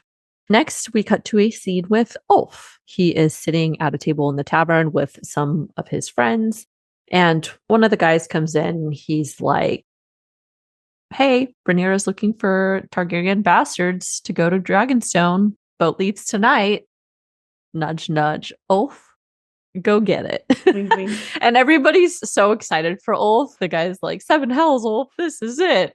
Yeah. And it's funny because Ulf really doesn't seem that enthused about it. He's like, okay. It's almost like he was like, guys, I was saying that for clout, but I didn't really care to do anything about it. I know what action to back it up. Yeah. Right. It's like those kids who lied about who their parents were. They're like, oh yeah, my dad's a secret agent. Like he's a spy. And we have tons of spy gear in our house. Oh no, I can't show you because it's because he's secret. A spy. Yeah. Yeah. We're like, oh, I totally have a girlfriend in Canada. You won't meet her because she lives so far away. And so then when it's time to pay the piper, Ulf is like, oh. He's like, oh shit, like now. Yes. Yeah. And then I love when they're like, Ulf the Dragon Lord. Ulf the Dragon Lord. Yes. Because then Ulf goes on to make excuses about his leg. He's like, I'm kind of injured. I don't know if I can do anything. And then one of the other guys is like, are you touched? He's saying you can claim a dragon. Everyone's like, why would you not take this opportunity, right? And everybody else is also really excited because they're like, hey, now you can stick it to Aemond. Or you're going to get a dragon. You can say fuck you to our Prince Regent, who we don't like. And Ulf is, again, just still on the fence. But everybody else is egging him on, and they're just pumping him up. And they're like, wine for Ulf, the Dragon Lord. And it's just a funny scene. Ulf. Also, what a horrible name, Ulf. Oh my God. I hate typing it. I hate saying it. Ugh. Yeah. I don't know. That was not a great name pick. Maybe it has some significance that we're not sure of. It's just like Hugh the Dragon Rider, and you're like, yeah. And then you're like, Ulf the Dragon Rider. And you're like, oh, okay. In a way, it sounds kind of goofy, which does kind of fit his personality, I will say. Oh, Ulf the goof, kind of. Yes, he's totally like that really fun, nice dad that was the dad of your friend in high school who's just happy-go-lucky, like just dad vibe, just like cracking the dad jokes, that's totally the vibe he gives. I agree. And then after this, we are with Hugh and his wife as well. Kat is urging him not to go, but Hugh insists he has to. He says, I can't ignore this. I never knew my father. That much is true. But I did know my mother. And he walks around to sit next to her and then says, I hid it from you and I'm sorry from that. She worked in a pleasure house. She was granted more freedom than most because of who she was and because rich men paid more to fuck a woman with silver hair. She used to tell me I was no different to her brother's boys, Viserys and Daemon, but I was ashamed of her. I tried to make my way with my own hands. I could not protect you. I could not keep our girl alive. And now we would never want again if I claimed a dragon. Kat is like, this is kind of a bad idea. She says, I do not care Not to be kind a lady of. Hugh. It is a really fucking bad A really bad idea. Yeah, that's true. She says, I do not care to be a lady, Hugh, and neither do I want to be a widow. But Hugh's really committed to this idea. I think he thinks of it as the solution to all of their problems. And also, I was surprised to learn that their daughter actually died. I guess it must have happened in between last episode and this episode because I think she was still alive in the previous episode. But yeah, I mean, they show that she was really sick. Yeah. So we knew she wasn't doing well, but I was surprised that she actually died. But I mean, his wife, she's not wrong. I mean, they lost a daughter and now she's like, you could very well die. But yeah, I was very surprised. Well, I wasn't surprised that he's a dragon, but just like actually like how close he is to the family. He's for real. He's legit. Yeah. So I did some Googling on who his mother is. So if you recall, in the very first scene of the very first episode is when King Jaehaerys, all his children have died, and he picks between Rhaenys and Viserys. So King Jaehaerys I and Queen Alicent had 9 children. And it is implied, obviously not directly stated, that Sarah Targaryen, who was the 9th child of King Jaehaerys and Queen Alicent, and was known throughout Westeros for her promiscuity. She basically went to go work in a pleasure house as just like a, fuck you to her parents. And eventually she was disowned by her father and sent to live with the Silent Sisters and live out the remainder of her life in celibacy. But it is heavily implied that is his mother. So he's got like legit for real claims. Yes. So from a bloodline perspective, he obviously makes sense. And also, I mean, look at him. He looks like a dragon rider, bro. He looks very kingly. That's how I imagine. I think so too. He's giving Thor vibes, Yeah. And it's interesting to see Hugh's reasoning for doing this as well, because he sees it as an opportunity to legitimize themselves, which I was like, I don't think that's going to play out how you think it's going to. Yeah. But I mean, you also see Ulf and Adam really, who are kind of just like, I was not expecting this to happen. I wasn't really sure where this is going to go, but here I am now. So yeah, just seeing the different personalities of both the dragons and the riders that they ultimately choose. And then we see Alicent again. She's taken a walk through the forest and she finds a lake and she gets in and she just floats on her back. And that's her scene. Yeah. I think that scene is really meant to be sort of a critical junction for Alicent. What is she going to do? Is she going to leave King's Landing? Is she going to go back and fight? Is she going to support her kids? Is she just going to commit suicide? I really think there's this moment of what perspective. And I think it's meant to be artistic in that, like, she lays on her back, she looks at the sky, the big expanse, and she sort of has this moment of like, what is my purpose? What am I here for? And I think, I do think it crossed her mind to really never go back in whatever form that took. But I think she resolves herself that she has to go back. And so we'll see what she does in the next episode. But I definitely feel we're meant to feel the existential weight of Alicent's choices. I'm sure she is replaying that conversation with Rhaenyra in the Sept over and over again about Aegon the Conqueror, not Aegon the Magnanimous, Yes. Got a lot of thoughts bouncing around in that head of hers. And I mean, I feel for her a little bit. I don't think that Alicent is evil. And I feel like she gets this bad rap on social media that she's a horrible person who did all these horrible things. And I don't really think that's the case. I think she made decisions based on information that she had, and that had a lot of effects. And she's not perfect, obviously, but I mean, Rhaenyra is not perfect either. So I don't know. I thought it was interesting. That's a fair point. Yeah. I mean, I myself have definitely not liked Alicent for a good portion of the series so far. But I will say, at least she's coming around and realizing the faults. It just happened to be after it was too late. Way too late. But anyways, so next we are at Dragonstone, and all of the lowborn Targaryen bastards have arrived. Rhaenyra walks down to greet everyone, but one of the Dragon Masters steps in and intercepts her. He begins protesting it and calling it blasphemy, and that she had brought them before herself. This was not an act of the gods, just purely Rhaenyra's own individual decisions. He argues that dragons are sacred, and he says they are the last magic of old Valyria in this sad world. They are not playthings for the games of men. Our order will take no part of this. And then him and almost all of them walk out. Rhaenyra is, of course, shocked by this, but she does proceed, and she addresses everyone with a speech. She says, I used to think I knew what it was to claim the dragon, but what I thought I knew is ash in the wind. Perhaps it is blood or worth, or perhaps it's something else. Each of you has left behind a life to answer this call, a life to which you might never return. If survived, you will be transformed. She goes on to urge that this is an opportunity for them to help end the war, if they can get riders from Vermithor and Silverwing.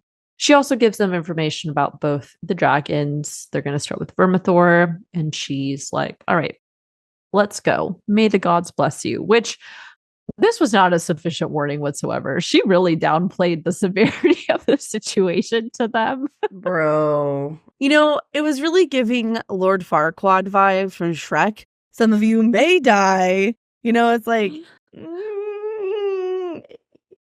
Correction, many of you are going to die. I mean, almost all of you. Yeah, I know she says that, but I don't feel like she really makes the gravity of the situation understood. Because you have to remember, I would bet fat money that none of these people have ever seen a dragon. Or if they have, it's like one way, way, way up in the sky. Way like, far away. Yeah. They've never been even close enough to really contemplate what it means to see a dragon, let alone Vermithor. I don't know why she started with Vermithor. I feel like she should have started with Silverwing, who was a little more docile. Gentle. Yeah. I don't know. But anyways, yeah, she did not sufficiently prepare them for that. Like, I do agree that everybody came here of their own accord, but as a girl, you needed to give them a far greater... Well, actually, I have a little idea about this based off of some things that I read online, but Rhaenyra, they enter to the dragon... What do you call that area? The dragon pit? Or for a reason, I could not remember the name. I feel like maybe they call it the galley. I don't remember. The dragon pit in Dragonmont. Yes. The dragon runway. The dragon driveway. The dragon, yes. The dragon driveway. The airstrip for dragons. But Rhaenyra calls out to Vermithor, which, I mean, she's pretty straight to the point. There's no lovely lullabies or singing in this time. She's just like, Vermithor, get over here. Yes, I was waiting for the singing. I thought there was going to be like a little, but there's nothing. I know. Nothing. No. Which is really intimidating. I mean, it does add to the legitimacy of Rhaenyra as a queen, the fact that she can just command Vermithor, right? And Vermithor really does listen to her. We just hear his huge steps flopping in the background, and then you just see a massive head come in, and he's snarling, and I mean, I'd be running immediately. I would not have stayed. Oh, I know. To hang out with this dragon if I saw that. But I feel like it's so funny. Vermithor started to get a little testy, and Rhaenyra's like, "Don't even try it. Don't even." Yeah. And Vermithor's like, "Fine. I'll be nice for now." Yeah. But as soon as you leave, I'm gonna fuck shit up. The buffet begins. I know. She just commands him. Mm-hmm. She's like, be calm and serve. And he does comply with her, but yeah. I also want to point out about that right before she leaves Vermithor. Yeah. So there's a really cool shot, and she's standing right in front of Vermithor, and you just see Vermithor's massive head behind her. And one, this is just a really cool shot. But two, this is actually meant to mirror the very famous poster advertisement for overall the show House of the Dragons of young Rhaenyra standing in front of a dragon. And for those of you watching on YouTube, I will put a side-by-side comparison so that you can see. But for those of you who are like, what is she talking about? If you just Google House of the Dragon poster, as soon as you see it, you'll be like, oh, I know what she's talking about. Only Alcott standing in front of a dragon. And those scenes are meant to mirror each other. Okay, yeah. Good call out. I like that. And then after that, Rhaenyra, of course, is like, who wants to go first? Does anybody volunteer as tribute? And she's like, it must be the dragon who speaks to them. And then she just walks off. There's no other instruction, doesn't tell them what to say, doesn't give them any commands to offer whatsoever. She's just like, bye, good luck. And then and then goes to watch. I don't even know. Again, this whole situation is bizarre and not well operated. So then after that, Vermithor. Okay. He's like, everybody's scared shitless. Vermithor is smelling around. He's looking up in there. And the first man that had stepped forward starts to reach for him. And then Vermithor loses his shit. He flames everybody. Oh my God. He flames that guy. Several others behind him get caught in these flames. And people just start panicking, running away. People are falling off into the ground. Yeah, it's complete and utter chaos. And Vermithor is just having himself a day, flaming, smashing people, eating snacking, them. Yep. Smashing, snacking, flaming. Yeah, yep. And at one point we see Ulf, who had fallen off the landing onto the ground, and he starts to run away. He's like, peace, I'm not staying in this shit. Although I did think it's funny that he runs straight into the tunnel from where Vermithor came from. I know. I'm like, dude, you do know there's more dragons down there, right? But I mean, I guess there's nowhere to go because you can't go back up on the dais. Because I thought it was kind of messed up that the guards block the people from trying to leave. I'm like, bro, let them leave. But I know. And then we also cut to Hugh, and him and a woman had run and they'd taken solace cover behind a rock, and Vermithor is snapping around again, kind of looking for them. And then eventually Hugh and the woman step out of there. He volunteers himself so that the woman has a chance to run away. I forget if she does make it. I think she does escape. I think she does, because Vermithor is about to get her and he was like, hey, over here. Yeah. So I think she does make it. At least if she does die, it's off screen. Right. So Hugh gets the attention of Vermithor and just embraces himself, kind of ready to see what's going to happen to him. But Vermithor actually does not flame him. And I think it's because Hugh faced him head on, and that must have been something that Vermithor respected. And so with Hugh, though, he kind of goes like cat mode. It's just so funny to see the difference between the dragons when they're fucking around and they don't give a shit, right? And being scary big dragon. And then with their riders or whoever they respect and they bond, they're just kind of like, oh, hi. Like, he's like purring. Yeah, almost. And he has a slow blinks that kind of just make him look like a cat. But it was kind of cute. I was like, oh, that's nice. Even though you just rage burned and ate a bunch of people. But, we're forget about that for now. Yeah. And of course, Rhaenyra is just witnessing this from above and not doing anything. But I think she's like, oh my God, it worked, right? Because she did get a dragon rider out of it. And she's like, oh, all right. Well, she's like, holy shit, it really worked. Yeah. Well, and probably from her perspective, she would love to bond Silverwing too. But bonding Vermithor is huge because that's the next largest dragon besides Vhagar. And so for her, she's like, yes, just adding Vermithor alone is really all she needs. And then the added bonus of Sea Smoke and Silverwing is Silverwing. Yeah, totally.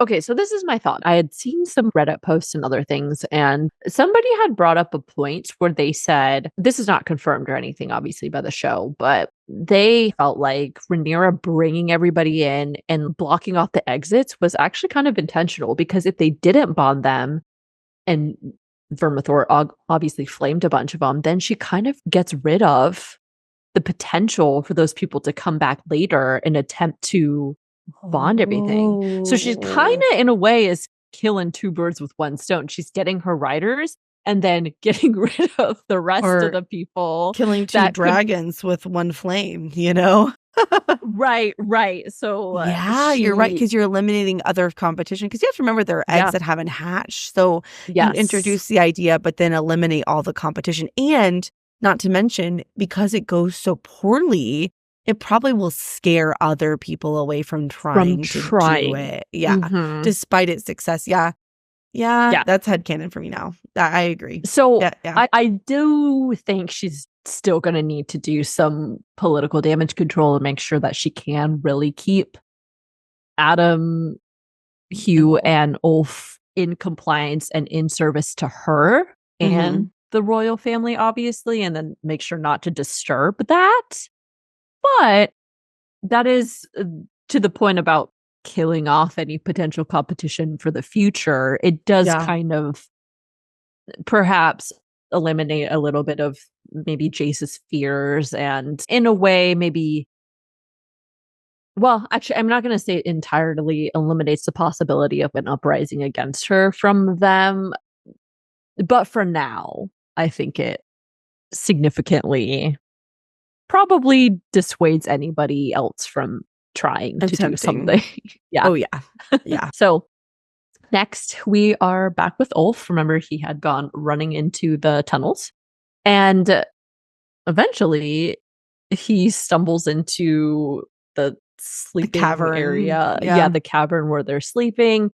And we see Silverwing just curled up, sleeping in the background. And I was really scared for him. I did not know what was going to happen, especially because he steps on that clutch of eggs. And I was like, I know. I hope those eggs are okay. I was wondering if they're like ruined now. But then you did see Daemon take eggs out, but they give them to the Dragon Lords or the Dragon Masters to take care of. So I don't know. That was a weird thing I fixated on. I'm like, well, what about the eggs? But clearly Silverwing wasn't that upset about it. No, I thought she was going to be pissed. But I mean, even Ulf is just like, God damn it, this is my downfall. But Silverwing comes up to him and she's just like, oh, hey. Like, yes. I like when she boops him with her nose. Yeah. She's like, boop, and he just gonna, And she's like, do you want to play? Yes. I just want to give her a hug. That is a dragon I would have bonded. That or Sunfires. Yes. Those are my dragons right there. I know. Definitely not Vhagar. Definitely not Vermithor. I'm not giving chat energy. I'm giving like, you're so cute. Please don't kill me. I'm too young to die energy. Yeah. And Ulf is just laying there. He's looking up at Silverwing, and Silverwing ends up laying down for him too. And they have now bonded. I feel like Silverwing is just so gentle, and it makes sense, I guess, that she chose Ulf, because Ulf is also pretty submissive and unassuming. I like how he's laying there with his hands up and like his eyes are closed and he's like, oh God, oh God, oh God. And then he like opens one eye and he's like, I'm still alive? Oh, really? And then he's like, yeah. Ooh, you know, like I did it. I did it. Surprised as we are. Yep. Pretty much. So funny. Well, I think he's like, oh my God, I am a Targaryen, you know, because I think he had that doubt. He's like, am I really? It's a funny scene. It was a funny scene. Yeah. Mm-hmm. And then next we have several quick scenes, but we are back at King's Landing for a brief council meeting. Jasper and Larys are giving Aemon some updates about House Beesbury, and that they also mentioned that Darren, the brother, will soon be ready to join the fight as well with his dragon. But then all of a sudden they start hearing a commotion outside and people are yelling, dragon! Aemon takes off. Dragon! Watch out! I just love when they yell dragon. Yeah. Aemon goes outside and we see a dragon flying by in the background. And it turns out it's Ulf who's going on a training ride, except I think Silverwing was just like, oh, okay, we're ready to go back now. Let's go. Yeah. He definitely had no control of that situation. Yeah. Well, so yeah, he was just along for the ride. Going back to the city is not a good idea with Vhagar. No, very risky. I was like, oh, obviously Ulf's not in control, but I'm like, Silverwing, what are you doing? What are you doing? Well, I think as far as the dragons are concerned, they're just like, oh, I think that's just like what they're used to doing, I guess. Maybe. I don't know. Or I don't know. Yeah. But Aemon sees them. Not great. Aemon takes off on his horse to go get Vhagar. And next we see Aemon flying out with Vhagar. He's heading towards Dragonstone, and we just see Rhaenyra standing there. She's got at least 3 dragons in the background, and she's just standing there like a badass. And Aemon is like, oh shit, can't take all those. And so he turns around Vhagar, which was a little bit of a struggle. It kind of looked like it almost was like Vhagar could have gotten a little aggressive there. I think Vhagar's a little hard to control. Yes, in general. And yeah, Yeah. I love that final scene. Between the beginning scene, the final scene were just so cool visually to watch. Mm-hmm. So, it's the dragons, man. Or should I say wyvern? The wyvern. They're so cool. I know. I love them. Yeah, me too. But yeah, so that rounds out our analysis. Next, we have our fantasy court of law. So where do we currently stand? So for Team Green, basically nada. The only thing that I could pull from this episode was that one of that very last scene where Jasper and Larys are updating Aemon, he says Prince Darren's dragon has taken to wing. So my understanding is that dragons are not able to fly for a few years. And so his dragon is now finally able and big enough to support its own weight and fly and everything and take a rider too. And that he expects to join the fight soon, which this is super important because Team Green desperately needs another dragon. They desperately need it. But it is important to note that dragon is very young and small. I mean, literally just learned how to fly with the rider. Yeah. So it will be helpful, but I don't think it's going to move the needle in the way that they are hoping. So that's really it for Team Green. For me, they didn't really.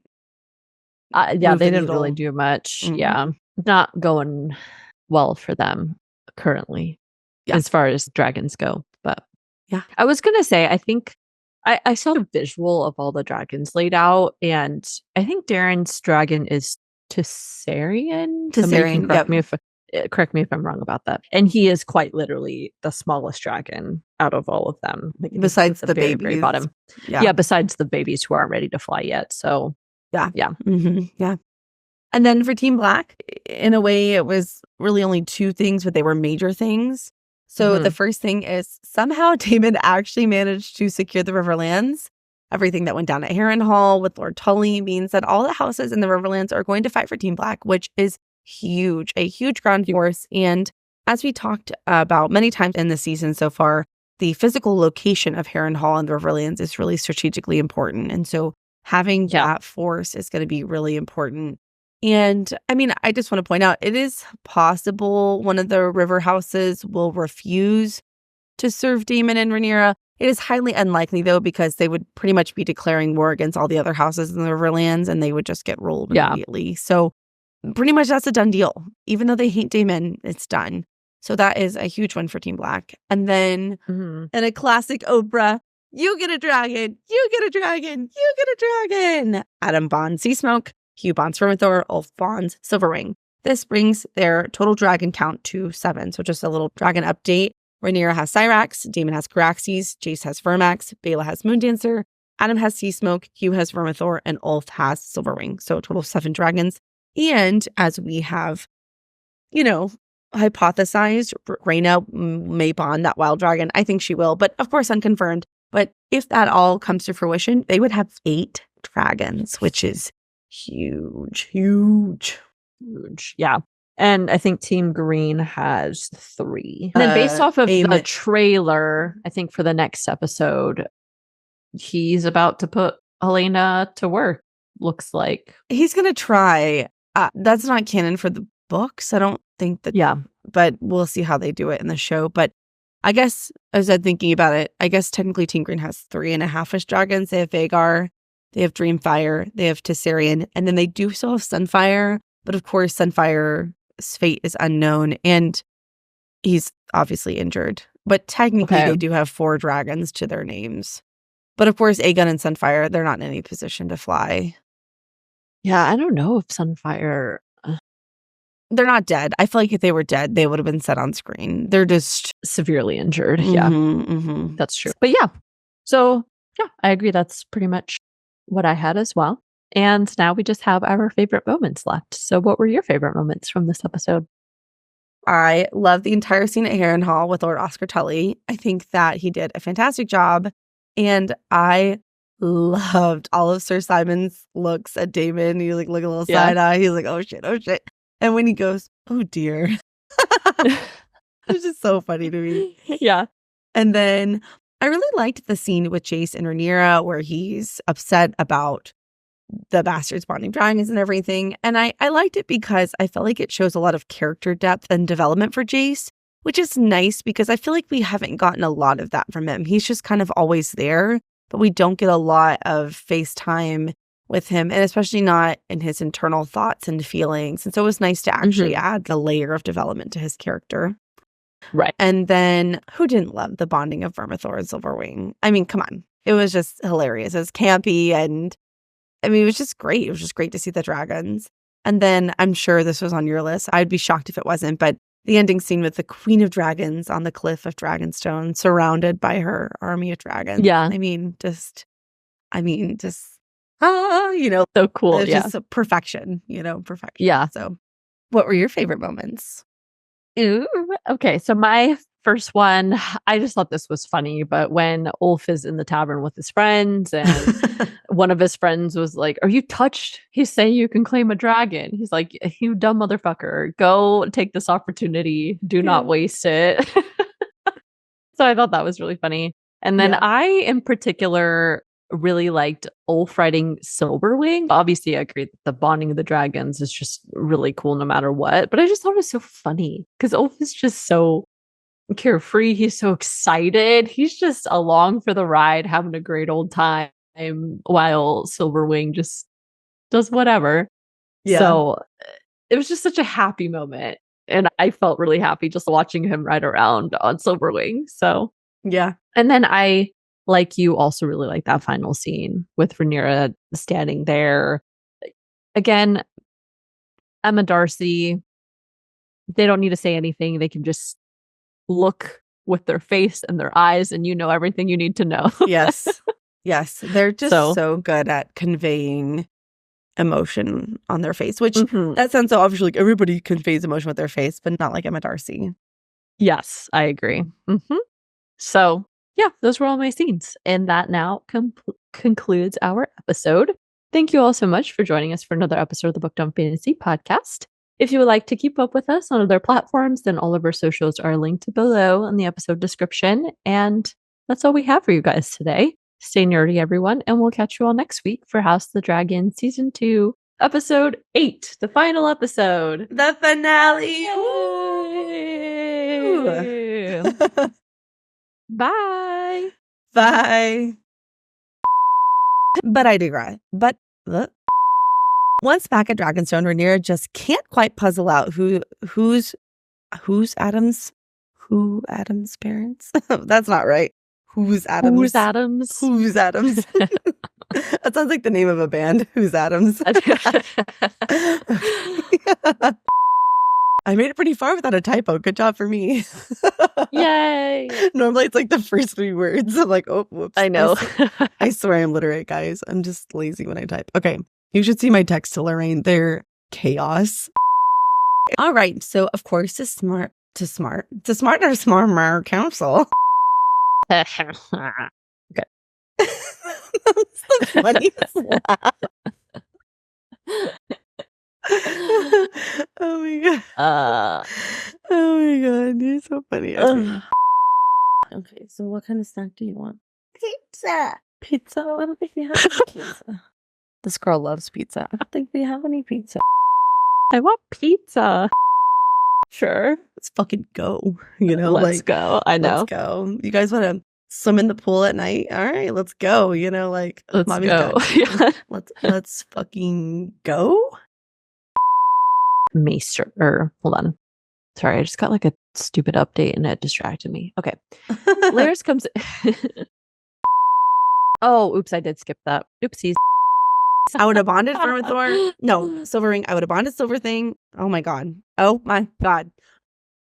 I would have bonded Silverwing